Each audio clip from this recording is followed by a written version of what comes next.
RRB technician grade 3 এর document verification নিয়ে আজ আলোচনা করব। আমি সৌরভ ঘোষ। 16 এপ্রিল চেন্নাইয়ে আমার ডকুমেন্ট ভেরিফিকেশান ছিল।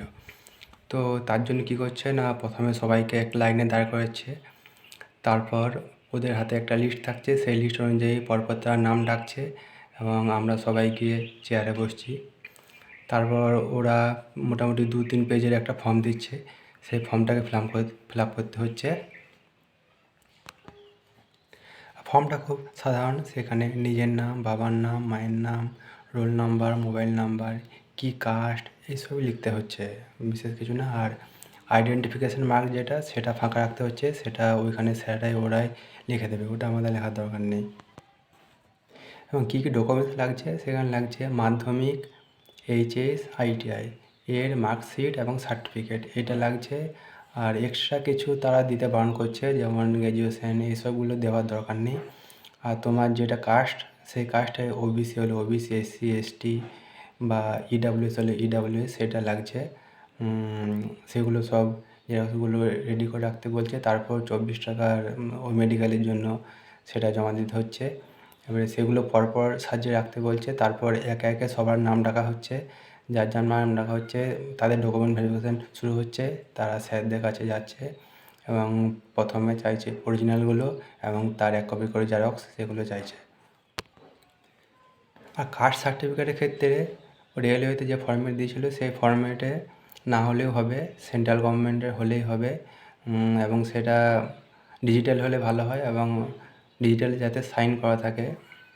তো ওখানে কী হয়েছিল যে ইডাব্লিউএস আমার ছিল, ইডাব্লিউএসে আমার প্রথমটা ছিল ম্যানুয়াল, ওটা ডিজিটালি ছিল না, তো সেটাও নিল। এবং তার পরের বছরেরটা ডিজিটালি ছিল, সেটা নিল। আমি রেলওয়ে ফর্মেটে বানিয়ে নিয়ে যাইনি, তো সেটাই তার অ্যাকসেপ্ট করেছে। আরও 3 জন ছিল যাদের ওবিসি ছিল, ওদের হয়তো সার্টিফিকেটটা একটু পুরাতন ছিল বা ডিজিটালি সাইন করা ছিল না, তার জন্য তাদেরকে কিছুটা টাইম দেওয়া হয়েছে, কিছুদিন। তো তার মধ্যে আবার ডিজিটালি সাইন করিয়ে মানে নতুন সার্টিফিকেট অনলাইন থেকে বের করে নিয়ে যেতে বলেছে। তো সেটায় কোনো প্রবলেম হচ্ছে না, ওরা সবাই হেল্প করছে। যদি কিছু প্রবলেম থাকে বাদ দেওয়া হবে না, তারা আবার টাইম দেবে, টাইম দিচ্ছে।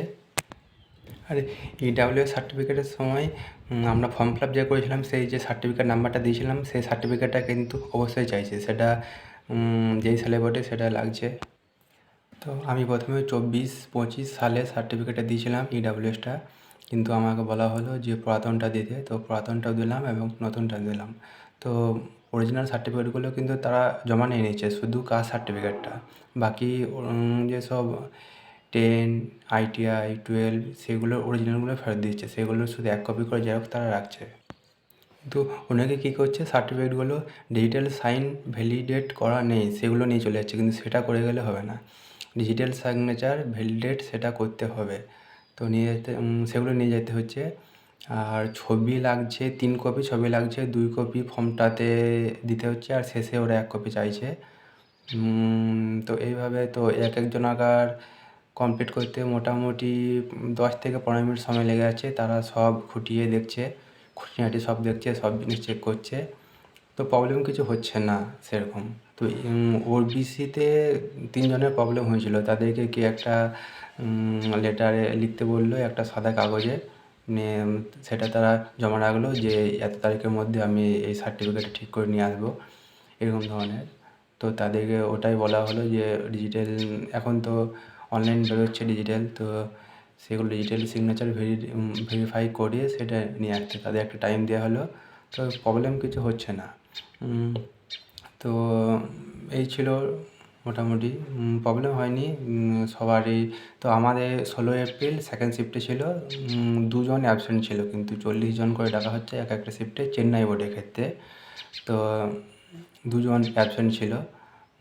তো যারা অ্যাবসেন্ট থাকছে তাদের সেই সিটগুলো হয়তো পরে আবার বেরোবে, লিস্ট সেকেন্ড লিস্ট বেরোনোর সম্ভাবনা খুবই আছে। তো তারপরে সেই দিনই মেডিকেলের জন্য ওরা লেটার দিয়ে দিচ্ছে একটা। এবারে চেন্নাই বোর্ড থেকে মোট 6টা হাসপাতালে পাঠানো হচ্ছে। তো আমার এগমোরেই পড়েছিল, এগমোর যে হেলথ সেন্টার সেখানেই পড়েছিল। তো হ্যাঁ, ওখানে কিন্তু একদিনে মেডিকেলটা হচ্ছে না, মেডিকেলের টাইম লাগছে।